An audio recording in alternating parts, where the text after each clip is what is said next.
तो यार अभी शुभमन गिल को लेकर के जो मैंने अपडेट दी थी उसमें एक और इजाफा आ रहा है और वो बहुत बहुत सही खबर तो हम नहीं कह सकते इंडियन पॉइंट ऑफ व्यू से, इंडियन क्रिकेट टीम के पॉइंट ऑफ व्यू से, शुभमन गिल के जो फैंस हैं उनके पॉइंट ऑफ व्यू से। बिकॉज़ दो चीज़ें हैं। एक चीज़ तो जो मैंने आपको बताया कि उन्हें वुडलैंड्स अस्पताल में ले जाया गया है, पूरे दिन नेक कॉलर उनको पहनाए रखा, उसके बाद भी जब दर्द नहीं सॉर्ट आउट हुआ तो फिर आप उन्हें अस्पताल में लेकर गए।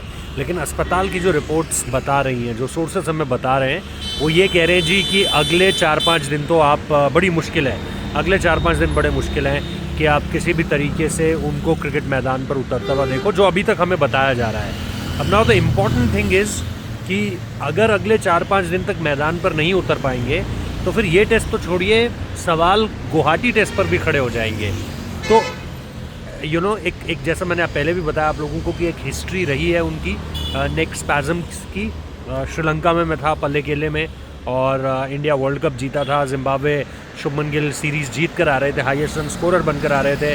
पहला मैच होता है वो खेलते हैं, लेकिन उसके बाद वो अवेलेबल नहीं हो पाते और वहाँ से दरअसल मुझे लगता है ये चीज़ थोड़ा सा ज़्यादा बड़ी है अगर आप नेक स्पैज़म की बातें करते हैं तो अभी जो हमें चीज़ें जानकारी जो मिल रही है, जो वुडलैंड्स अस्पताल और फिर जो जो सोर्सेस हमें बता रहे हैं वो यही बता रहे हैं कि it will be really difficult for Shubman Gill कि वो ये टेस्ट मैच तो छोड़ दीजिए, आने वाले टेस्ट मैचेस को लेकर के भी जो हैं वो सवाल कायम हो चुके हैं। तो इसके पीछे जो सबसे और आज सुबह भी अगर आपको याद हो मेरे ख्याल से मौने मौकल आए थे प्रेस कॉन्फ्रेंस में और मौने मौकल ने भी कहा कि जब आज वो उठे सुबह तो वो एक स्पैज़म के साथ उठे अपनी गर्दन में, और वो हमेशा से सबसे ज़्यादा ख़तरनाक होता है। अगर आप लोगों को भी देखेंगे जो लोग इस तरह की शिकायत के बारे में बताते हैं, अगर सुबह सुबह आपने एक स्पैज़म के पेन से उठो तो वो काफ़ी बुरा होता है और उससे फिर रिकवर कर पाना बहुत जल्दी वो थोड़ा सा मुश्किल हो जाता है। और इसीलिए मैं आपको इसकी हिस्ट्री के बारे में भी बता रहा हूँ जो थोड़ा सा शुभमन के साथ जुड़ती है।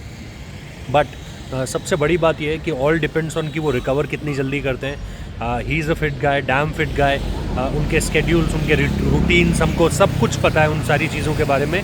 But again this is something जो डॉक्टर्स देखेंगे, रिकवरी की बात कहेंगे, लेकिन फ़िलहाल अभी जो पता चल पा रहा है उसमें ये चीज़ सबसे ऊपर है कि देर आर चांसेस कि forget about the Eden Garden test, लेकिन गुवाहाटी भी अगर वो अवेलेबल हो पाते हैं वो भी आपको अभी देखना पड़ेगा। So let's keep our fingers cross. हमें जो भी जानकारी मिलती है अपने सोर्सेज के थ्रू हम कोशिश करेंगे आप लोगों तक सबसे पहले और सबसे सटीक जानकारी पहुंचाएं।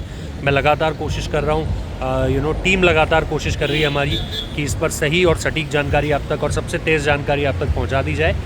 बाकी जुड़े रहिए, बने रहिए, अपडेट्स मिलती रहेंगी।